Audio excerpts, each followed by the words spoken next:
I've made the perhaps unwise decision to film this video outside. It's kind of windy and I'm a little bit afraid that there's a storm coming in, so you'll have to forgive my hair being absolutely ridiculously comical. And if it starts raining and I make a run for it, sorry about that. But I wanted to show you guys, this is the hill that I talk about in so many of my videos. It's out back behind my house. I'm down there in that little wooded valley. And from up here, you can pretty much see in every direction just forested hills as far as the eye can see, stretching out into the grand forested mountains. It's really just a spectacular view. The camera obviously doesn't convey only a tenth of it, but yeah, my family and I usually walk out here almost every evening and just like stand here listening to the birds sing, watching the sky or the sunset. So this is a very, very tranquil place. I have a deep personal connection to this land and this forest. And I think that's part of the reason that I'm such an ardent environmentalist. If I had to choose one political issue that's nearest and dearest to my heart on just an emotional level, it would definitely be environmentalism. No other political issue makes me nearly as passionate and sad and angry as the destruction of the forests. Because I have a deep connection to this land. I mean, I grew up playing outside all the time. Most of my best memories are outside in the woods with my siblings or my friends. Many of my best moments now that I'm older are spent just taking walks, either by myself or with my family, just enjoying creation. Almost all of my best ideas have come to me while walking outside. Sometimes I'll walk ridiculously long distances, which apparently a lot of philosophers have that habit. This makes it sound like I'm saying I'm some sort of great philosopher. But I do think there's a very beneficial aspect to it, to just taking walks, soaking in nature, soaking in the beauty of creation, and just letting your thoughts run. More people should do it. Okay, first piece of advice from the video, take more walks, daily if you can. It's a great habit, good for your health, but most importantly, it's good for your mind. And you'll be surprised at the genius insights that will come to you while you're walking. The topic of this video is how to save the environment. And this is something I've been thinking about a lot recently. Caring about this, right? Caring about forests, about the tranquil, sublime beauty and majesty of nature. It doesn't make sense to be on any side of any political debate. And I think really it's something that almost every human cares about at a deep level. And I've noticed that when I talk to conservatives, they'll often be like, oh yeah, trust me, I love nature, right? Like, I hunt, so I like to be outside in the forest and I care about that, but I don't like environmentalism. And it's like, okay, well, if you care about preserving nature, you are an environmentalist, right? And there's this kind of stupid distinction between conservationist and environmentalist. I don't think that distinction is useful or necessary.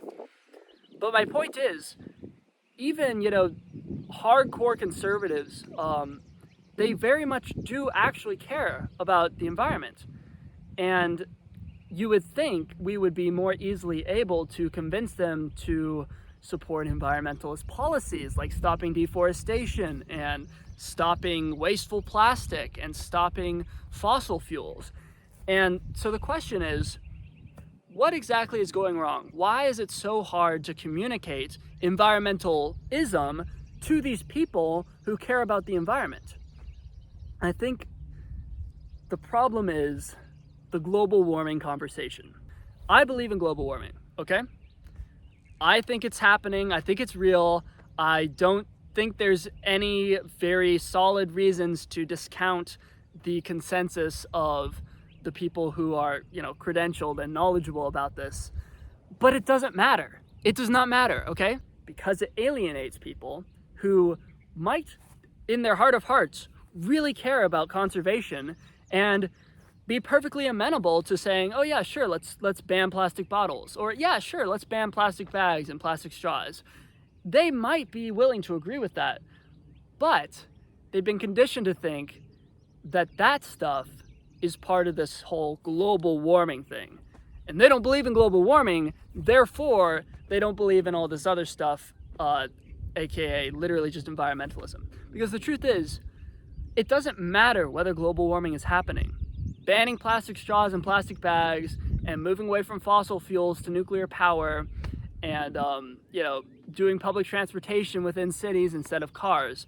Those things make sense whether global warming is happening or not. There's a meme that circulates that's, at a convention or something, and some guy stands up and says, but what if we do all these environmentalist policies only to find out that global warming is fake and we made the world a better place for no good reason? And the point is, it doesn't matter whether global warming is happening, we still want there to be less plastic in the ocean. We still want to have more efficient, sources of energy. We still want to preserve the oceans and preserve ecosystems because we love nature. As humans, we love beautiful things, and especially if you're like me and you spent your childhood playing outdoors and taking bike rides and spending time in nature, you love the great outdoors and you want to protect it. And so when we take that natural human sentiment and those policies that naturally stem from it, right? Stopping deforestation, stopping mass extinction, stopping, urban sprawl, all those things we would innately agree with, but then we tie it to climate change. And then that makes people see one and see the other, right? So they look at, we should ban straws, and what they see is, I'm an agent of the World Economic Forum and I want to take away your freedom. It's stupid. I agree. It is dumb. But that's just how people think. They get bogged down in stupid arguments about, well, this temperature anomaly is happening, or, this chart says that extreme weather events actually haven't climbed all that much, or whatever. Like, this data that's, cherry-picked, right? It's bad science. They get bogged down in all those arguments and that back and forth about climate change, and they get distracted from the real issue, which is we need to save the oceans and the forests, and we need to stop being so wasteful. Almost everyone could agree with that, what I just said. Almost everyone could agree, yes, let's protect endangered species. Let's stop using wasteful plastic bags when it's way more efficient to just bring your own damn bag to the grocery store. Let's stop using fossil fuel when nuclear power is way cleaner, causes way less pollution, and is way more powerful. Almost everyone could agree with that. And I've noticed this happening again and again and again. I'll have a conversation with someone about environmentalism, and they'll agree with all the solutions. They just don't agree that climate change is the problem.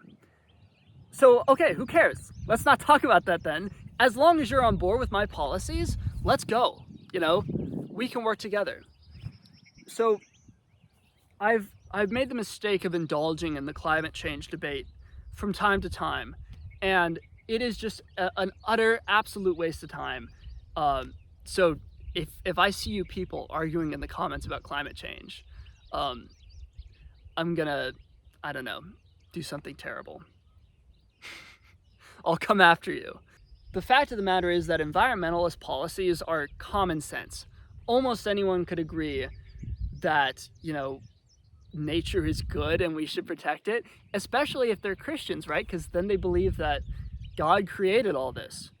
And so too many environmentalists have made the mistake, left environmentalists have made the mistake of thinking that the way to convince people to support environmentalism is to scare them with climate change. And if we give them enough scary headlines about how the world's going to end, then they'll come over and support banning plastic straws. But actually the opposite happens, because people get so scared by these constant threats about, the world ending, that they want to retreat. They don't want it to be true, so they come up with all these rationalizations for how it might not be true. And then all you've done is make them more averse to environmentalism. All you've done is drive them away because they're so scared of accepting this truth. So what we need to do instead is drop the climate change discourse entirely and focus on 3 things: nuclear power, deforestation, and stopping wasteful plastic.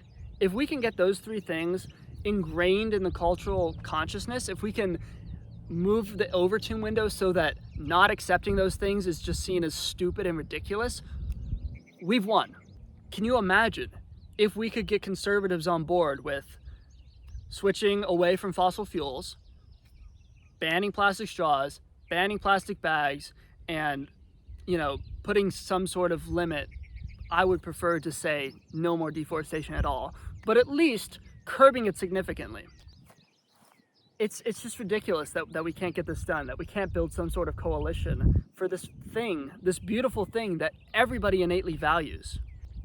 All right, I should probably end this video because this is actually not my land, and I'm imagining that the owners of this land have seen me on their dash cams, and they're probably not dash cams. What are those things called? The cameras that hunters use. They have them on the trees all over the place. They probably saw me walking up here with my camera stand, and now they've seen me standing here yapping at a camera, and they're thinking, what the hell is that kid doing? Especially because it's very hot outside, so I took off my shirt when I walked up here. So they just saw shirtless Arthur Greenwood meandering through the woods, muttering to himself like a crazy man. So I better get out of here before the cops are called. I'm just kidding, but it is gonna rain. So no more talking about the World Economic Forum, positive or negative. We need to remove those memes from cultural consciousness altogether, and we need to start building a positive future. Encourage people to be outside, because the quickest way to turn someone into an environmentalist is to get them out here. You get people out here, have them look around, experience the joy and glory of God's creation, let them feel the sun shining on their face, and they'll be an environmentalist when they wake up in the morning. It's guaranteed. It's just like that. Encourage people to go on walks. That's what I did to you all in this video. And I'm going to do it again. Go on walks, get outside, let the environmentalism seep into your body. Thank you guys for watching. Love you all. See you next time.